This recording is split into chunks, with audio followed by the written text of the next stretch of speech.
Donc, ce matin, on continue une série de messages qu'on a appelée « En inventaire ».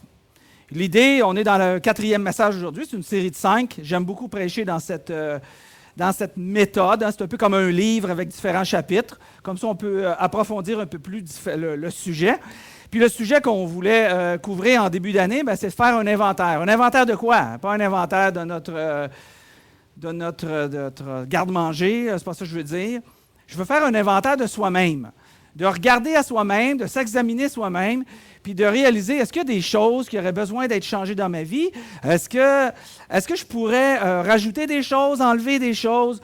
Dans le fond, s'examiner de soi-même, pour ceux qui sont croyants, bien, c'est d'arriver à être de plus en plus à l'image de Jésus-Christ. C'est ça un peu l'idée.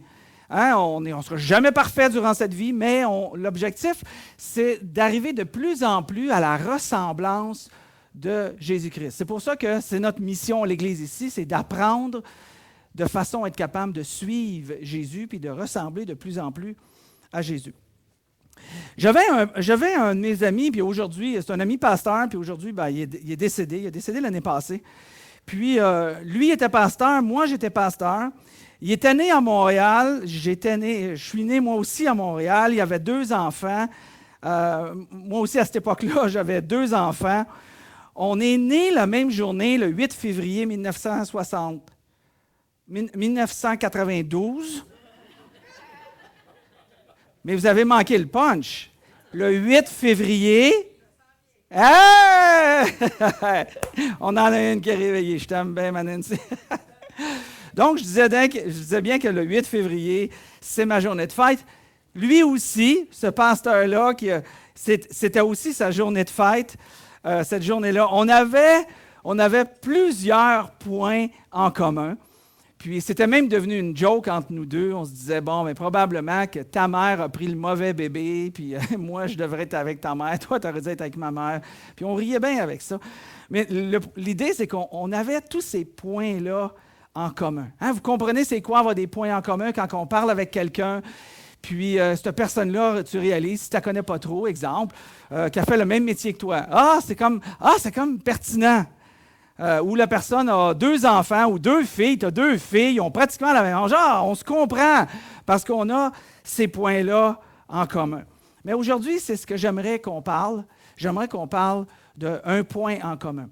Et ce point en commun-là, c'est un point en commun avec ce que Jésus nous a laissé comme héritage. Et ce point en commun-là, entre Jésus et ce que lui veut qu'on ait en commun avec lui, est excessivement important. C'est tellement important pour Jésus que dans le récit qu'on va couvrir et qu'on va regarder, Jésus mentionne ce point-là en commun comme étant la marque suprême de son amour. C'est quand même pas rien.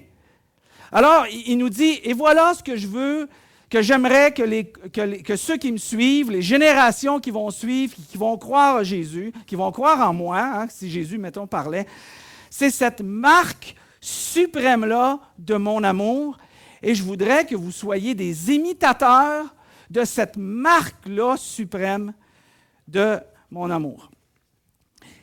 Si vous êtes ici, parce que je sais aussi qu'il y a des gens qui viennent, qui fréquentent régulièrement l'Assemblée, puis qui sont en découverte. Il y en a plusieurs qui s'affirment, qui vont me dire « je ne suis pas croyant, je suis athée, je suis agnostique ». D'autres qui vont dire « je suis entre les deux, je suis à la découverte ». Puis ils viennent à l'Assemblée justement pour leur permettre de découvrir. Peut-être d'autres, ce qui est certainement le cas de plusieurs d'entre vous ce matin. Vu qu'on a des baptêmes, les gens qui se font baptiser vous ont invité, vous êtes des amis, vous êtes de la famille, des conjoints, des conjointes, puis des gens qui viennent pour célébrer, dans le fond, cet événement-là, qui peut-être n'a pas un sens profond pour vous, mais ça a un sens profond pour la personne que vous accompagnez, donc que vous aimez. Hein? C'est pour ça que vous êtes là. Puis peut-être que vous allez dire, « Ouais, mais je ne vois pas pourquoi j'aurais ce point-là en commun avec Jésus, parce que je ne crois pas encore vraiment à Jésus. D'une manière historique, j'y crois qu'il a bien existé, de la même manière que je crois qu'Alexandre le Grand a existé ou que Hitler a existé. Mais de là à ce que ça change ou que ça bouleverse ma vie, c'est une autre chose. Alors, si vous n'êtes pas croyant, je veux vous assurer avec l'idée du message qui va être là, que vous allez définitivement, même si vous n'êtes pas croyant, vous allez définitivement apprécier le principe que Jésus nous a laissé derrière la pratique qu'il demande à ceux qui le suivent. Donc, quel est ce principe-là qu'on va regarder ce matin? Le principe que j'aimerais qu'on regarde, c'est une relation sans investissement est une relation stérile. Êtes-vous d'accord avec cette idée-là? Qu'une relation, que si on n'investit pas dans une relation, des amis, des enfants, définitivement des couples, si on n'investit pas dans une relation, bien, ça va s'effriter. Je voulais juste savoir si vous me suiviez. Cette relation risque de s'effriter. Alors, on se retrouve dans le contexte de cet exemple que Jésus nous a donné de son amour suprême. On se retrouve à la fin de la période de 3 ans, lorsque Jésus a mis les pieds sur terre, bien sûr, et il a exercé un travail de faire connaître son Père, Dieu le Père, en Israël pendant une période de 3 ans, de 30, grosso modo, là, de 30 à 33 ans. Puis à la fin de cette 3e année-là, Jésus, après avoir justement fait connaître son Père en Israël, là, du nord au sud, de l'est et à l'ouest, Jésus a dit « J'aimerais ça célébrer la Pâque avec vous », faisant référence à ses amis proches, son noyau qu'il a formé durant le temps qu'il était ici sur cette terre, ce qu'on appelle les 12 apôtres. Alors, les 12 apôtres étaient là, dans cet emplacement-là qui avait été préparé puis réservé pour Jésus, avec ses apôtres, pour célébrer cette célébration-là de la Pâque juive. Alors, Jésus était là et c'était très important parce que c'était le dernier moment de rencontre avec sa gang. Parce qu'après ça, durant cette même nuit-là, je pense que vous connaissez l'histoire, même si vous n'avez pas grandi dans la foi ou à suivre Jésus. Au Québec, on a grandi dans le christianisme, grosso modo, pour pas mal tout le monde. On a entendu parler que Judas avait trahi Jésus. Puis Judas aussi était à cette table-là, ce soir même-là. Puis c'est ce soir-là que finalement, il y a des soldats qui sont venus, puis ils ont arrêté Jésus, ils ont fait des faux procès durant la nuit, plusieurs faux procès, donc avec plein de gens qui ont été soudoyés pour mentir. Et au bout de la ligne, le résultat, vous le savez, Jésus, cette nuit-là, a été crucifié. La beauté de l'affaire, c'est que nous, on le sait d'avance, c'est que Jésus n'a pas resté là crucifié. À go, il est revenu à la vie 3 jours plus tard. Et il a été ressuscité. Puis il est toujours vivant aujourd'hui, puis il est assis à la droite du Père. Okay? Il y a même quelqu'un de vivant qui a vu Jésus, qui nous a expliqué dans les textes. Alors Jésus veut faire cette fête-là, puis là, il veut exprimer une dernière fois, de manière physique, avec ses apôtres, sa petite équipe, si vous voulez, il veut démontrer son immense amour qu'il a pour eux depuis le début, qu'il est allé les chercher et qu'il les a appelés à lui. Alors, le texte nous dit que Jésus se leva de table et pendant le dîner, il posa son vêtement, il a pris une serviette de lin qu'il se noua autour de la taille. Qu'est-ce que le contexte nous amène à comprendre? C'est que Jésus, à ce moment-là, a pris la forme d'un serviteur. C'est l'image qu'il a voulu démontrer parce qu'il y a une pratique courante qui se faisait qu'un serviteur est souvent le serviteur avec le plus bas respect, je vous dirais, le plus méprisé, je vous dirais, lavait les pieds des invités de son maître, dans un contexte où il y avait maître et esclave à ce moment-là. Alors, tout le monde comprenait cette forme-là de quelqu'un qui lave les pieds des autres. C'est vraiment le serviteur. Il n'a pas gagné le gros lot, ce serviteur-là. Hein? Il lave les pieds des autres. Puis on s'entend dessus que les pieds, parfois, ça sent mauvais. Le chauffage, j'aimerais ça qu'on l'arrête, s'il vous plaît. Donc, les pieds, parfois, ça sent mauvais. Puis, de les garder propres, je ne sais pas si vous êtes d'accord avec moi, mais ça a quelques avantages pour les autres. Hein? Mais là, le serviteur, on comprend que c'est ça qu'il fait. Alors, Jésus se lève, enlève son jacket, si vous voulez, prend une serviette, puis il s'habille, il démontre que je suis le serviteur, et là, il met la serviette autour de sa taille. Alors, les apôtres sont comme déstabilisés, là, complètement. Qu'est-ce que tu fais là? Ensuite, le texte nous dit, il versa de l'eau dans un bassin et a commencé à laver les pieds, malheur, de ses disciples, puis à les essuyer avec la serviette qu'il s'était nouée autour de la taille. Jésus a commencé à laver les pieds des serviteurs qui étaient là. Puis on sent, pas des serviteurs, mais des apôtres qui étaient là. Mais il faut comprendre aussi ce que Jésus était en train de faire. Ce que Jésus était en train de faire, il était en train de laver les pieds, parce que Jésus était le Seigneur, il était le Maître, il était le grand rabbin, hein? Il était celui qui était regardé, il était le sauveur du monde. Mais pour eux, il était plus que le sauveur du monde. Il était le sauveur d'Israël, il était le Messie que Israël attendait, qui va délivrer Israël de l'esclavage puis de la soumission malsaine envers les Romains. Hein? Jésus était le grand des grands. Il était même appelé le grand, de même qu'on appelait Alexandre le grand, mais on appelait Jésus aussi le grand. Puis, Jésus commence à laver les pieds de ces gens-là. La marche était large entre les deux. Et surtout que les apôtres ne se voyaient pas comme étant dignes. Hein? Puis ils n'étaient pas dignes non plus, en termes de dignité humaine. Durant le même repas, là où Jésus était en train juste d'expliquer qu'à un moment donné, hey, vous savez, cette nuit, je vais être livré, puis je vais être crucifié, puis je vais être abandonné, puis toi, Pierre, le coq va chanter, puis tu vas me fuir, puis vous allez tous partir, puis vous allez avoir peur, puis là, les apôtres, ils disaient, non, c'est pas grave, casse-toi pas la tête avec ça. Nous autres, on a une question qui est bien plus importante. Puis on voulait savoir, là, parce que les apôtres étaient en train de discuter entre eux autres, puis ils étaient en train de discuter lequel qui était véritablement le plus grand. Lequel qui est le plus grand, puis là, ils se discutaient, c'est moi, puis regarde ce que moi j'ai fait, puis regarde comment est-ce que je suis, puis moi je suis bien plus proche de Jésus, puis il m'aime bien plus que toi, puis regarde, moi j'ai été le premier qui a appelé, il doit avoir une bonne raison pour ça, puis là, il y avait de la chicane entre les deux, entre le monde, pas juste entre les deux, entre le groupe qui était là. Puis Jésus, lui, il voit tout ça.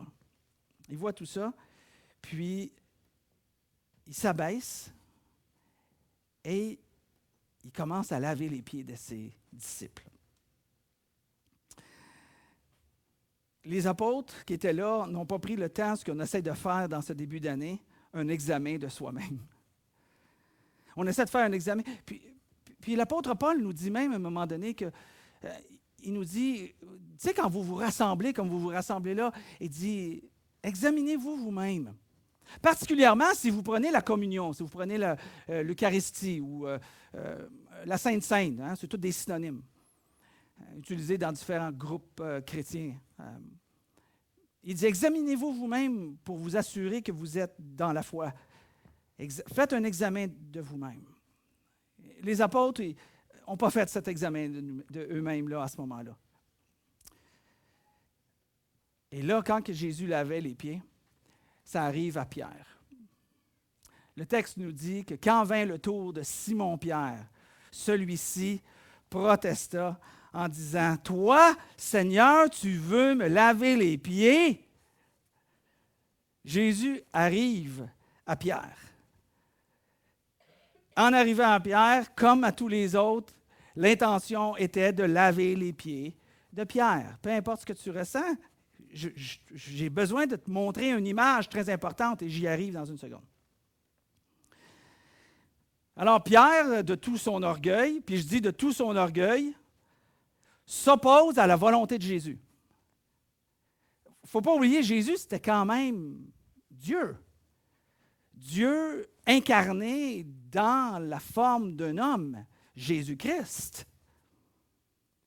Et ouvertement, clairement, ça semble noble en disant, ben non, toi tu ne me laveras pas les pieds, tu es bien trop grand, je ne te permettrai pas de me laver les pieds. Jésus avait un plan différent que ce que Pierre pensait.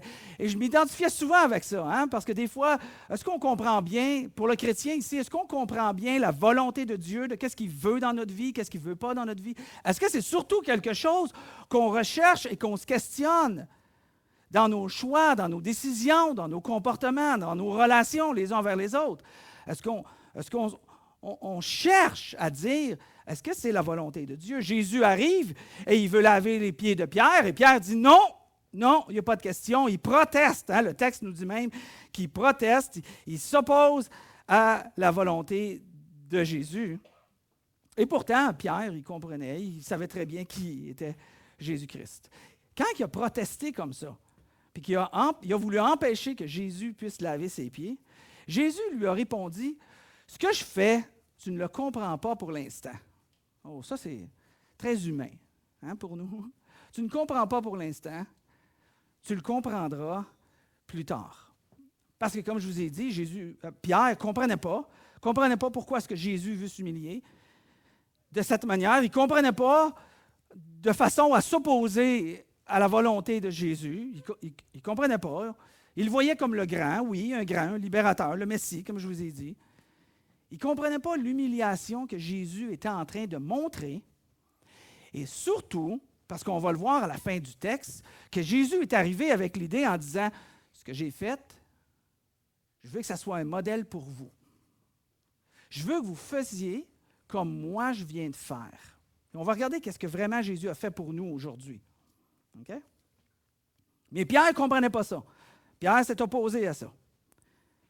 Il dit, tu ne comprends pas, tu comprendras plus tard. Puis évidemment, Pierre a compris plus tard, parce que je vous amène tout de suite à la fin de l'histoire, parce que nous, on connaît la fin de l'histoire, que quand que Jésus a été ressuscité, il a apparu à plus de 500 personnes à la fois. Jésus, il a apparu de différentes manières. Il a mangé avec les apôtres, il a mangé avec des croyants, il a apparu même du ciel à quelqu'un qui se faisait lapider. Et pendant le moment où il était en train de se faire assassiner, il a levé les yeux et il a vu Jésus debout à la droite de Dieu. On a d'immenses témoignages qui ramènent que Jésus a été ressuscité, qui a été vu par des témoins oculaires, ça a été rapporté par des témoins oculaires. Et les textes qu'on a aujourd'hui, on ne les croit pas parce que c'est écrit dans la Bible, on les croit parce qu'il y a eu des témoins oculaires qui ont vu que Jésus a été ressuscité des morts.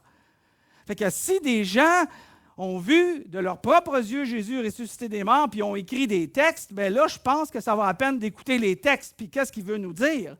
Même le frère de Jésus, vous dites, « Ah, je ne savais pas que Jésus avait un frère. » Mais oui, Jésus avait plusieurs frères et plusieurs sœurs qui sont mentionnés même dans les textes bibliques. Puis un des frères de Jésus a écrit puis a parlé à propos de Jésus. Fait que quand le frère de Jésus parle à propos de Jésus, c'est comme un autre texte. On prend ça au sérieux parce que, hey, si mon frère a été Dieu, puis je me suis opposé à lui, puis à un moment donné, il revient à la vie, tu vas commencer à écouter ce qu'il a dit. Hein? Il me semble que ça va faire une différence. Fait qu'elle dit, tu ne comprends pas plus tard. Mais Pierre, je reviens au texte, mais Pierre lui répliqua, non! Tu ne me laveras pas les pieds, sûrement pas. Non, il insiste.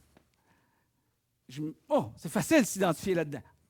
C'est facile de comprendre notre désir, notre volonté de faire les choses, au lieu de chercher à découvrir si on est croyant, puis si on veut suivre Jésus. C'est facile de tomber le piège, de ne pas rechercher la volonté de Dieu, mais à un moment donné, de faire ce que nous, on veut. Qu'est-ce qui nous plaît. Peu importe le prix pour les autres, au lieu de regarder et orienter vers les autres. Il a dit non. Mais son nom, là, quand on regarde dans les textes originaux, son nom voulait simplement dire quelque chose de bien simple. Ça voulait dire, il n'y en est pas question. Sur mon corps mort, d'une manière très arrêtée, très décisive, je ne reviendrai pas, mon père disait, il n'y a pas de revenez-y. OK. Jésus a répondu, parce qu'il ne nous force pas. Jésus a répondu, si je ne te lave pas, il n'y a plus rien de commun entre toi et moi. Oh!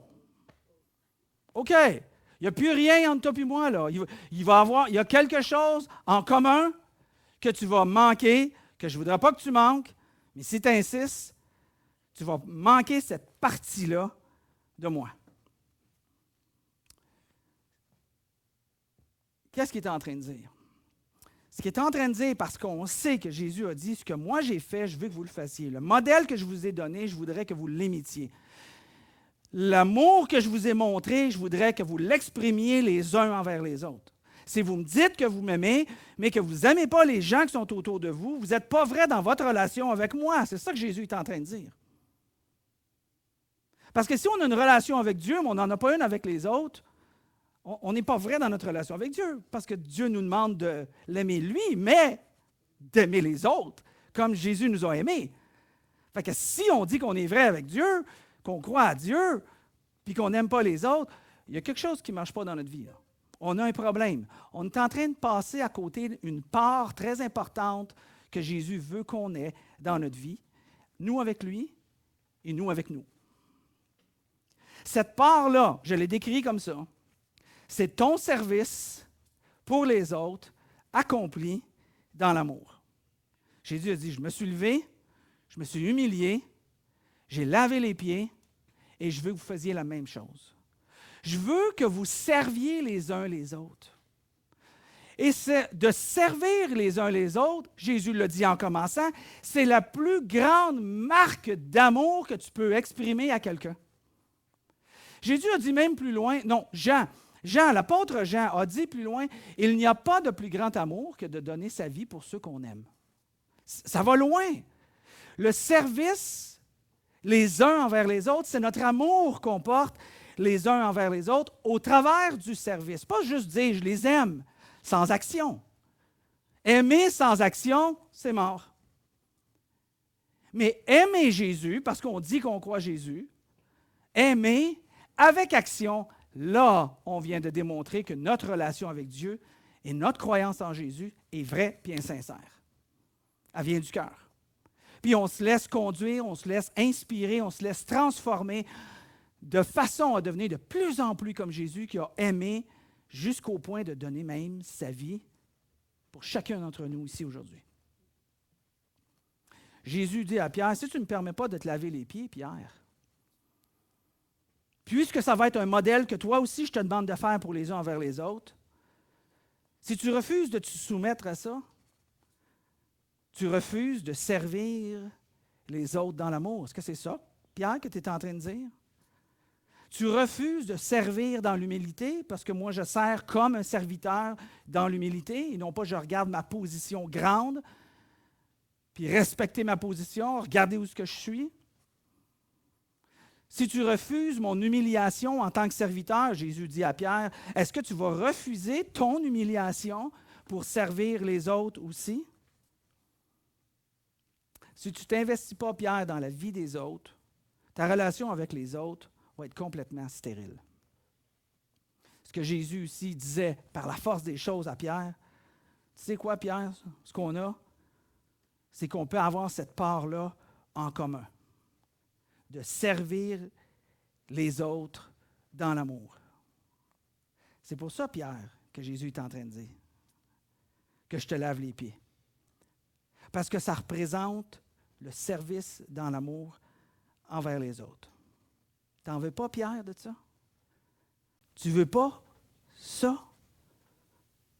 Cette part-là que je vais avoir avec toi, parce que tu vas aimer les autres et tu vas servir les autres dans l'humilité et dans l'amour. Tu ne veux pas ça de cette relation que je veux avec toi?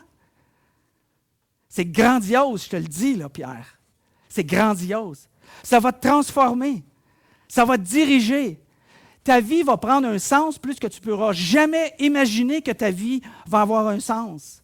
Tu vas comprendre que tu n'existes pas juste pour travailler, prendre soin de tes enfants, aimer tes enfants, malgré que toutes ces choses-là sont merveilleuses, mais parce que tu vas développer une relation interpersonnelle avec moi qui va commencer à partir du moment que tu me suis, puis qui va avoir de fin jamais. sans fin. Quand tu vas fermer les yeux sur cette terre, Pierre, tu vas réouvrir les yeux, puis tu vas être avec moi, puis cette relation-là va continuer jusque dans l'infini. Pierre, tu veux pas de ça? Puis Pierre répond, dans ce cas-là, lui dit Simon-Pierre, ne me lave pas seulement les pieds, mais aussi les mains et la tête. On y va pour le tout. Les mains, les pieds, la tête, alouette. C'est ça, on passe à la chanson, mais ça ressemble à ça un peu. Hein? Pourquoi on fait un examen de soi? Pourquoi on fait un examen de soi? Parce que l'examen de soi, comme pour Pierre, lui a permis de changer sa position rapidement. Pourquoi? Parce que Pierre désire une relation interpersonnelle avec Jésus à n'importe quel prix. Il réalise que c'est important.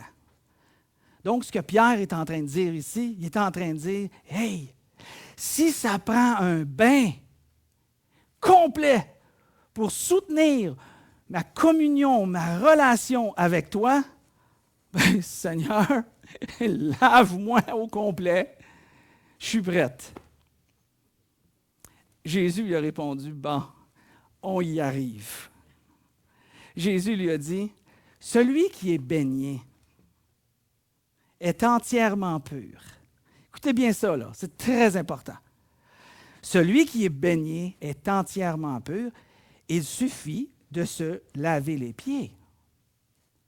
Or, vous êtes purs, mais pas tous. OK. Jésus vient de dire ici, on va regarder ça quelques minutes, là, puis après ça, on va clôturer. Il a dit, Pierre, tu n'as pas besoin d'un bain. Hein, les pieds, les mains, la tête, le corps, les genoux, les épaules. Tu n'as pas besoin d'un bain. Qu'est-ce qu'il est en train de dire ici? Il dit, Pierre, tu as cru en moi par la foi. Il se retourne, puis il regarde les 11 autres qui sont là. Vous avez, ou les 10 autres, vous avez cru en moi par la foi. Et vous m'avez suivi depuis 3 ans. Vous avez accepté que j'étais le Fils de Dieu. Vous avez cru à ce que je vous ai enseigné. Vous avez pris un bain. Vous êtes purs. Et le bain qui fait référence, c'est le bain que j'invite chaque être humain à accepter dans leur vie. Depuis 40 ans de ma vie où je suis devenu chrétien et j'ai partagé le même message de Jésus sous toutes ses formes, avec toutes ses couleurs, avec toutes ses odeurs. Le bain que Jésus parle, qu'il affirme que 11 des 12 qui est là ont reçu, c'est le bain qui est décrit que Paul parle, un apôtre, qui parle à un autre homme qui s'appelle Tite, et il lui dit, au passage suivant, il lui dit, il nous a sauvés. Regardez ce qu'il est en train de dire. Il nous a sauvés. Sauver veut dire, tu as pris un bain, tu es pur, parce que tu as cru par la foi. Il nous a sauvés, hein, parce qu'il a eu compassion de nous. Ça, c'est l'attitude de Jésus envers les êtres humains. Il a eu compassion de nous en nous faisant passer par le bain purificateur de la nouvelle naissance. C'est-à-dire, nous renouvelant par le Saint-Esprit. Il est en train de dire que ceux et celles que depuis Jésus-Christ jusqu'à aujourd'hui, qui ont cru par la foi à Jésus, qui ont reconnu qu'il était le Fils de Dieu et que par lui, mes fautes, mes erreurs, mes péchés, hein, c'est le mot religieux qu'on retrouve dans le texte, été cloué à la croix avec Jésus, il a pris ça sur ses épaules. Si et seulement si on croit à lui, Dieu fait un échange et nous donne la justice de Jésus. Et en échange, on donne nos fautes, nos erreurs et notre condamnation à cause de nos fautes à Jésus-Christ qui meurt à notre foi, à notre place. Alors, il fait cet échange-là. Il appelle ça le bain de la régénération. Il dit, tu es né de nouveau. Il y avait quelqu'un qui m'expliquait, il y a quelques mois, qui m'expliquait qu'il est arrivé telle situation dans sa vie, telle situation, puis là, Dieu est devenu important, puis là, il lit la parole de Dieu, puis j'ai dit, ouais, mais t'es né de nouveau. La personne me regardait en voulant dire, « Je ne sais pas, moi, si je suis né de nouveau. Je ne sais même pas ce que ça veut dire. » Mais j'ai dit, oui, Jésus t'a lavé dans ton âme, à l'intérieur de toi. Et il t'a donné son Esprit Saint qui va t'enseigner, qui va te guider, qui va te conduire, qui va combattre tes pensées qui sont contraires à celles de Dieu. Tu es né de nouveau. Jésus est en train de dire à Pierre, vous êtes purs. Parce que vous êtes tous nés de nouveau. Jésus est en train de dire une affirmation la plus importante qu'une personne peut recevoir sur cette terre de son vivant. L'affirmation la plus importante, c'est quand que Jésus te regarde dans les yeux, puis il te dit, tu es sauvé. La vie éternelle t'est promise. Et pas peur de mourir, tu vas venir avec moi pour l'éternité. C'est l'affirmation qu'on veut entendre, la plus importante. Et j'espère que chacun d'entre vous considérez d'avoir cette affirmation, d'être capable d'avoir l'affirmation de Jésus, qui est capable de vous regarder dans les yeux et de dire, la vie éternelle t'est promise. Parce que tu es pur. Pas parce que tu ne fais pas d'erreur, parce que tu as cru. Et en croyant, Jésus te rend pur au travers de Jésus-Christ, qui prend tes fautes et qui les a clouées à la croix à ta place. Il est mort à ta place. Oh, tu vas mourir physiquement, éventuellement, comme moi, comme toi, tout le monde. Mais ce n'est pas véritablement une mort, c'est comme une transition. C'est de passer d'ici à Jésus pour l'éternité. Alors, c'est ça qu'il est en train de dire à Pierre. Puis il a dit, ouais, je trouve ça triste quand il a dit, oui, mais non pas tous. Quand il dit, vous êtes purs, mais non pas tous, il faisait référence à Judas. Judas qui était là, puis que finalement, on connaît la fin de l'histoire, que Judas l'a trahi. On se posait des fois les gens me posent la question, Judas, étais-tu devenu enfant de Dieu? Étais-tu devenu chrétien? As-tu commencé à suivre Jésus? Non. Non. Jésus affirme ici. Il n'est pas pur. Il n'y a pas Jésus dans sa vie. Il n'y a pas cette promesse de la vie éternelle. Et s'il y a une chose que je ne veux pas pour personne qui est assis dans une assemblée que je prêche, c'est de ne pas avoir cette assurance-là et cette conviction-là. Donc, pour conclure, comme application, Jésus a dit à Pierre, Jésus dit à nous, « Si donc moi, le Seigneur et le Maître, je vous ai lavé les pieds, vous devez vous aussi vous laver les pieds les uns les autres. » En d'autres mots, il est en train de dire, « Aimez les autres de cette manière que je vous ai montrée. Aimez les autres. » Et il continue, il finit en disant, « Parce que si vous savez ce que je viens de vous enseigner, si vous comprenez ce que je viens d'enseigner, Jésus a dit, vous allez être bénis. » Il est en train de dire, « Je vais être avec vous. Je vais intercéder pour vous. Je vais vous accompagner. On va avoir une relation de proximité. On va se parler, on va s'écouter, on va se répondre. Je vais être avec toi. » Ça, c'est la vie du chrétien. Mais il continue en disant, « Vous êtes bénis à condition de mettre en pratique ce que je viens de vous enseigner. » Alors, je vous invite ce matin de faire un examen de vous-même. Vous allez avoir l'occasion de le faire encore une fois parce qu'on va avoir un temps de baptême de gens qui sont purs. Qui sont purs. Alors, pourquoi les laver dans l'eau? Parce que c'est un symbole. Ça symbolise cette pureté dans l'âme ou dans l'esprit ou dans l'homme intérieur. C'est tous des synonymes que les textes bibliques reprennent. Et qu'on baptise cette personne-là, c'est qu'on l'immerge dans l'eau complètement pour expliquer, pour refléter, pour illustrer qu'il est mort à son ancienne vie. Et que quand on le ramène à la vie, quand on le sort de l'eau, il est comme Jésus ressuscité. Il est pur, il est propre. Et c'est ça qu'on veut illustrer. Et on a des personnes ici qui ont fait ce pas de foi et qui veulent maintenant démontrer que vraiment Jésus est dans leur vie. Et on va avoir l'occasion de faire des baptêmes. C'est bon? Good. On va prier. puis après ça, on y va pour le restant de l'Assemblée. Merci, Père, pour ta parole.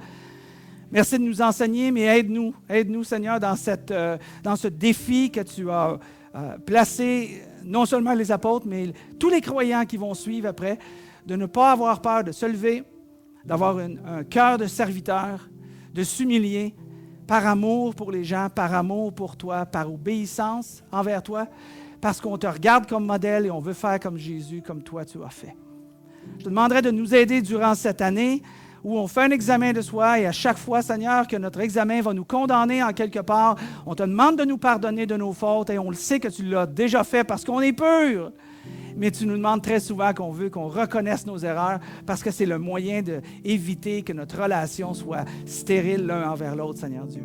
Alors, merci pour les opportunités où on va être capable d'aimer les gens et de nous à surmonter nos erreurs, nos problèmes, nos résistances, afin qu'on puisse aimer toute personne de celui qui est important pour nous et même de celui qui est notre ennemi. Merci pour tout, Seigneur. Merci pour Jésus. En son nom qu'on prie. Amen.